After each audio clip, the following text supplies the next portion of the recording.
So what's up mga guys? So karong adlaw tayo adto ta sa Kanumantad Falls so located ni sa aring Kandihay, Bohol. Tungod di man ito masulod ang sakyanan, kahabal-habal na lang may pasulod aning dapita. Sa entrance mo na imong makita pag human nimo og bayad, guide ka pasulod. Mula pa kaning lugar, kita nimo bridge, baklay kag unahan tapit, makita nimo to ang falls. So kini nga falls din no. Located din sa aring Kandihay. Pwede po pilar mo agi.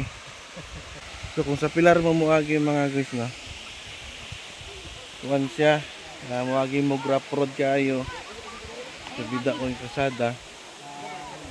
So kung sa Kandihay mo pasubida lang pero simentado siya.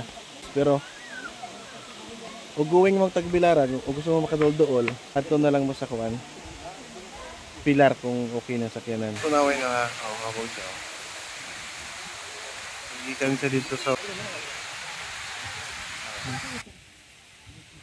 mga formation niya guys. Nice. Basta po nangaligos ubos.